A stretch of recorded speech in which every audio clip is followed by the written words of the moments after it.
Welcome to the New Country, New Home programme, where we're telling the story of a refugee woman and her family. In the first part of this programme, we told you about Amit and the challenges that he faced. Now, we're continuing this story from the perspective of his wife, Aisha. The refugee experience is different for her as a woman than it is for Amit. When Aisha began her journey as a refugee, she had no idea what would happen in the future. She's now beginning life in a new home in Europe. Is it possible that this story about Aisha and her family sounds like it might be part of your refugee story? We've been living in Europe for some years now, and it's hard to believe that not long ago we were frightened and worried, living in fear back in our homeland. I see how well my children Rama and Sadiq are adapting to this new country and how happy my husband is with his new job and his friends. But I am still finding it difficult here. When I first arrived, I knew that I had come to a safe place, but everything was so different and new, so I still felt frightened. Learning how to feed my family and take care of them in this new place took some time. I would feel so nervous every time I went to the grocery store to buy food. I did not understand the little things, like how to ask for meat in this new language. It felt like everyone was angry and hated how slowly I moved. I know these things take time, but that does not make it any easier.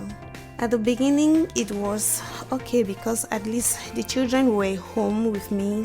They seemed quieter than they used to be, but as I watched, I saw them getting more comfortable. My husband Amit would explain that it was new adventure. I wished that I felt the same way. At least they were home with me and I had someone to focus on at the beginning. Once they went to school, the days began to feel very long and lonely. I have been worried about clothing for my children. In our homeland, the children wore uniforms to school, but in Europe, many do not. That means I need to provide them with enough clothing so that they are not wearing the same thing every day.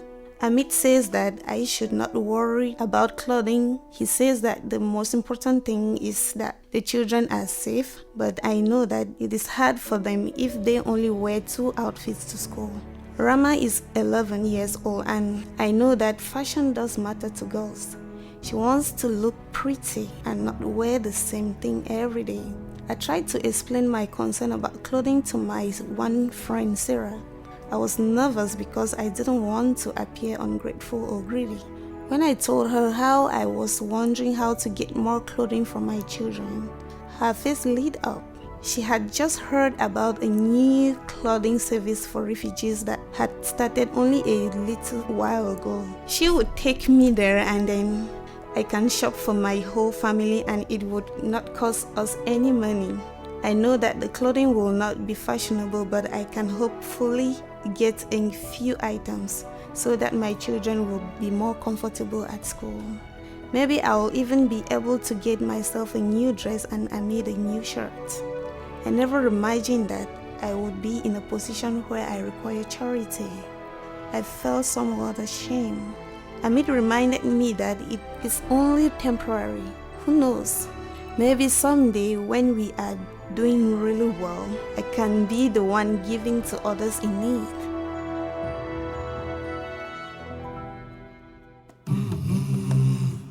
The story of Aisha and her family is not finished.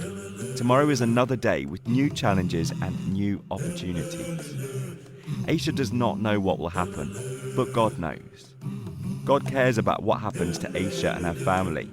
God also cares about what happens to you during this time as you look for a new home in a new country.